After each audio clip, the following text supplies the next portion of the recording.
Hello, my dear students. I am Dr. Shobha Johari, Associate Professor in Botany, LBS Government College, Kotputli.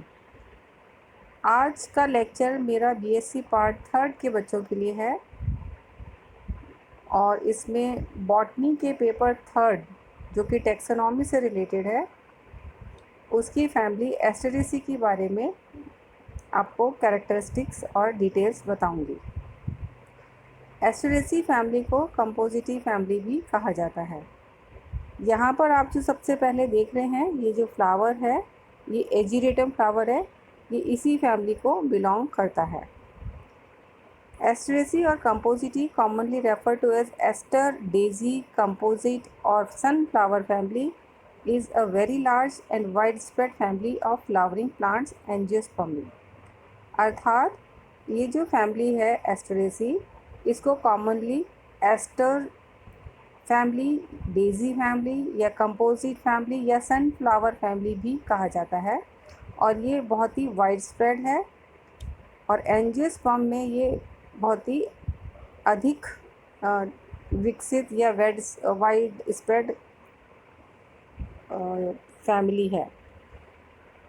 This family includes over 32,000 currently accepted species in over 1900 genera in 13 subfamilies.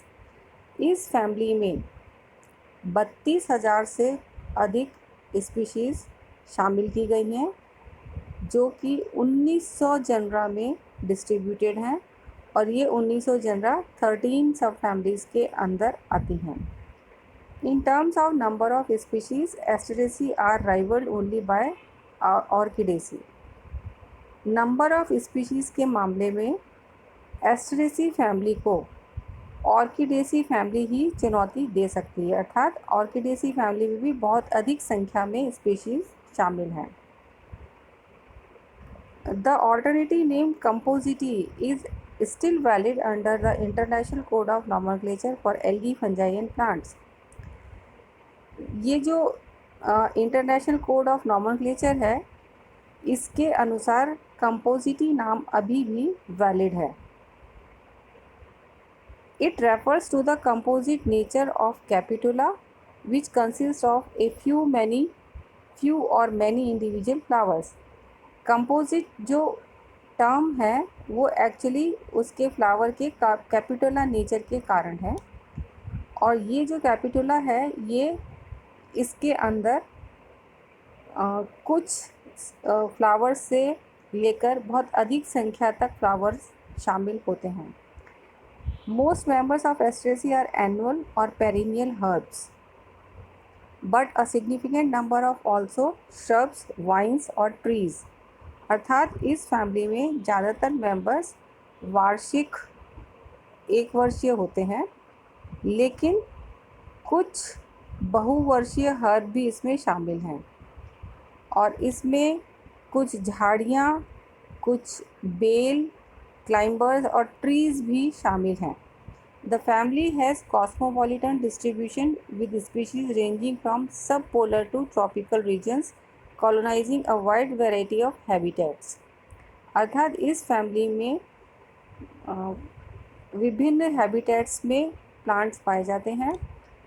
Cosmopolitan distribution है अर्थात पूरे विश्व में इस family के members पाए जाते हैं और ये सब पोलर रीजन से लेकर के ट्रॉपिकल रीजन्स तक बहुत तरह तरह की वैरायटी के हैबिटेट्स में डिस्ट्रीब्यूटेड हैं।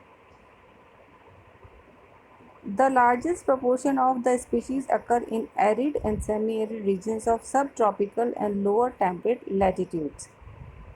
सबसे ज़्यादा संख्या arid and semi arid regions में पाई जाती है। Nearly all Asteraceae bear their flower in dense heads जिनको कि कैपिटुला या स्यूडोएंथिया कहा जाता है, सराउंडेड बाय इनवॉल्यूकुलर ब्रैक्ट्स। सभी एस्टेरेसी के मेंबर्स में एक डेंस हेड होता है जिसको कि कैपिटुला, कैपिटुलम या स्यूडोएंथिया कहते हैं और ये स्यूडोएंथिया एक इनवॉल्यूकुलर डक्ट से सराउंडेड होता है। When viewed from a distance, each capitulum may appear to be a single flower. जो देखने में हमें एक कैपिटुलम एक सिंगल फ्लावर दिखाई पड़ता है, लेकिन enlarged outer peripheral flowers in the capitula may resemble petals and the involucral bracts may look like a calyx. जो पेरिफेरल फ्लावर्स होते हैं उनका जो पेटल है वो हमें एक फ्लावर के पेटल की तरह ही दिखाई पड़ता है, और इसका जो इन्वॉल्यूक्रल ब्रैक्ट है वो एक कैलिक्स की तरह दिखाई पड़ता है। The name Asteraceae comes from the type genus Aster from the ancient Greek word meaning star and refers to the star like form of inflorescence. ये जो शब्द है एस्टरेसी, ये एंशियंट ग्रीक वर्ड से एस्टर से आया है, जिसका मीनिंग होता है स्टार, और ये स्टार वर्ड जो है वो इसके star like form of inflorescence के कारण दिया गया है। यहाँ पर ये आपको मैंने कुछ कंपोजिटी के मेंबर्स को दिखाया है। ये देखिए सनफ्लावर है, जिसको आप जानते ही होंगे, देखा हुआ होगा आपने ज़्यादातर। और ये वाला जो स्लाइड है ये है गज़ेनिया की, जो कि दिखता तो सनफ्लावर जैसा है, लेकिन इसका जनरा अलग है। ये है गज़ेनिया। The flowers are grouped characteristically into compact inflorescence heads that superficially resemble individual flowers. Each such head is ordinarily separated by an involucre of small modified leaves, जिनको कि bracts कहा जाता है. Furthermore, in more than half the member of the family, the flowers in the outermost row of the rows of the heads have a modified, mainly flat and elongate corolla that resemble an individual petal of most of the flowers. जैसे कि अभी आपको मैंने बताया था कि ये जो पूरा इन्फ्लोरेसेंस है, ये जो एक फ्लावर आपको दिखाई पड़ रहा है, ये कंप्लीट इन्फ्लोरेसेंस है। ये कोई एक फ्लावर नहीं है, बल्कि ये कई सारे फ्लावर हैं। इनमें ये जो अंदर वाले जो दिख रहे हैं आपको गुच्छा, जो डार्क कलर का, ये सेंट्रल फ्लावर्स कहलाते हैं, जबकि ये साइड वाले जो हैं ये पेरिफेरल फ्लावर्स कहलाते हैं। और इन्हीं पेरिफेरल फ्लावर्स का जो एक पेटल है वो हमें फ्लावर के पेटल की तरह दिखाई पड़ता है। Thus, the petals of a daisy or sunflower are actually the outermost flowers of the head.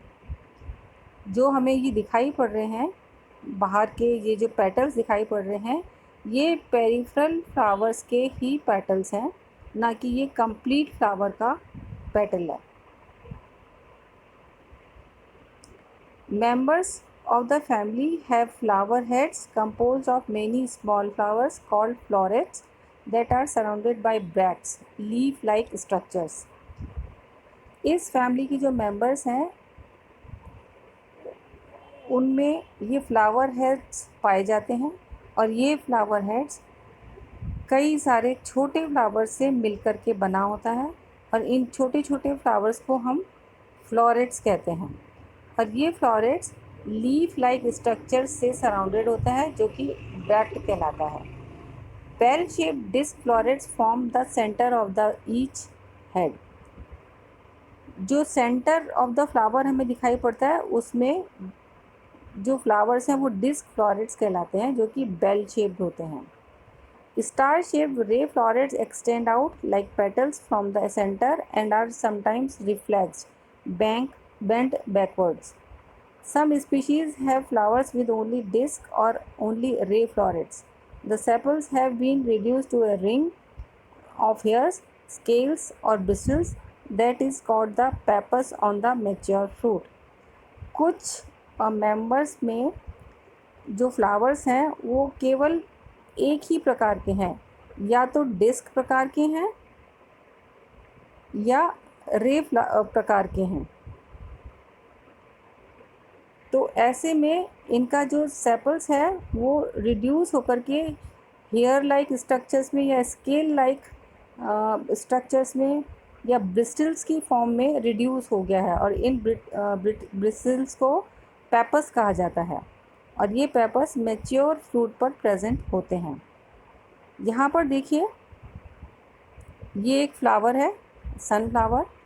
ये इन्फ्लोरेसेंस है, ये पूरा जो है एक इन्फ्लोरेसेंस है, ये कोई एक फ्लावर नहीं है।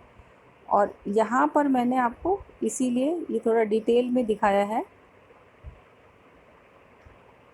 ये देखिए, सनफ्लावर के बीच में जो ये डिस्क फ्लोरेट्स हैं, किनारे वाले फ्लावर्स जो हैं वो रे फ्लोरेट कहलाते हैं, बीच में ये रिसेप्टिकल है। और ये जो हमें बाहर दिख रहे हैं ग्रीन कलर के, जो कि हम सेपल्स मान लेते हैं या कैलिक्स मान लेते हैं, ये एक्चुअली इनवॉल्यूकर है। तो ये एलिस ऑफ द इन्फ्लोरेसेंस है। अब इसमें हम ये देख लेते हैं, ये जो बीच वाले जो डिस्क फ्लोरेट्स हैं, ये डिस्क फ्लोरेट है ये। अब इसमें ये जो देखिए बाहर आ रही है, ये कम्प्लीटली स्टिग्मा है। एंथर्स इसके चारों तरफ प्रेजेंट हैं और ये ब्रैक्ट है, ये है डिस्क फ्लोरेट। जबकि इधर वाला ये जो है, ये रे फ्लोरेट है। इसमें देखिए ओवरी दिखाई पड़ रही है, इसके अंदर ओव्यूल है, सेपल है, फिलामेंट ऑफ एंथर्स हैं, कोरोला है और स्टिग्मा है। तो इन दोनों फ्लावर्स के स्ट्रक्चर में हमें डिफरेंस दिखाई पड़ रहा है।